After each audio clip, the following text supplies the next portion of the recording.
Bonjour, bien-aimés dans le Seigneur, ravi de vous savoir nombreux poursuivre ce petit message.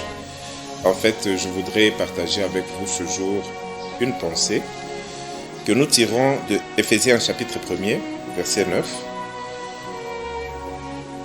La Bible dit ceci: nous faisant connaître le mystère de sa volonté, selon le bienveillant dessein qu'il avait formé en lui-même, nous lisons aussi le verset 10, pour le mettre à exécution lorsque les temps seraient accomplis, à savoir de réunir toutes choses en Christ, celles qui sont dans les cieux et celles qui sont sur la terre.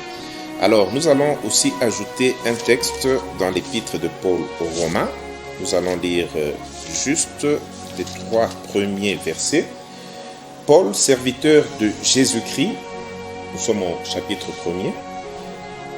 Paul, serviteur de Jésus-Christ, appelé à être apôtre, mis à part pour annoncer l'évangile de Dieu, très important, qui avait été promis auparavant de la part de Dieu par ses prophètes dans les Saintes Écritures et qui concerne son Fils, né de la postérité de David selon la chair, et déclaré Fils de Dieu avec puissance selon l'esprit de sainteté par sa résurrection d'entre les morts, Jésus-Christ notre Seigneur. Ces 2 lectures vont nous conduire à parler aujourd'hui du dessein et du plan de Dieu.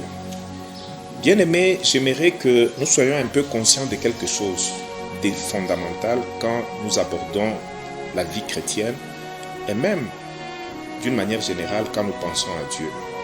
Nous sommes en face d'un Dieu qui a tout conçu d'avance, qui a un dessein, une volonté conçue en lui-même.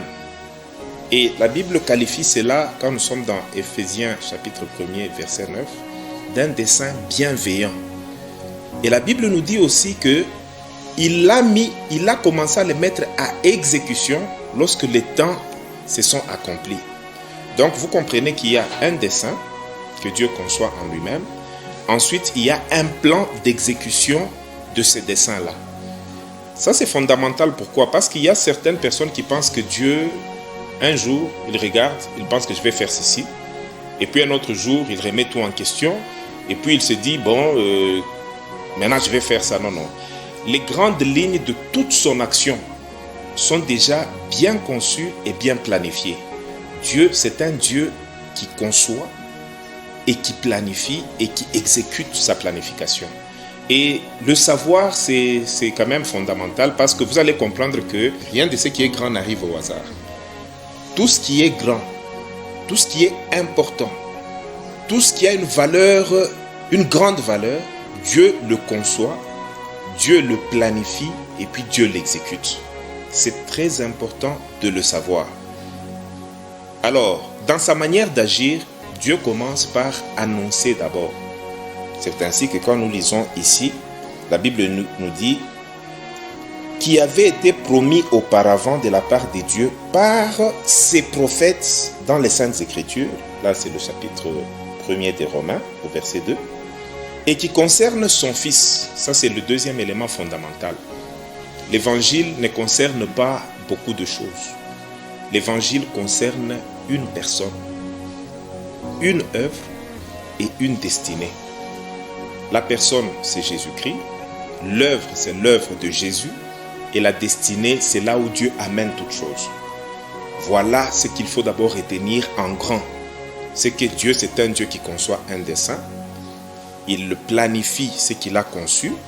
Il commence à l'exécuter, les choses les unes après les autres, pour les amener à un point de mire, à un point final, et avoir finalement devant lui quelque chose tel qu'il s'est été représenté au départ. Donc, bien-aimés dans le Seigneur, les choses n'évoluent pas dans le hasard. Il y a une volonté bien exprimée de Dieu et qui s'accomplit fidèlement selon celui qui l'a conçu.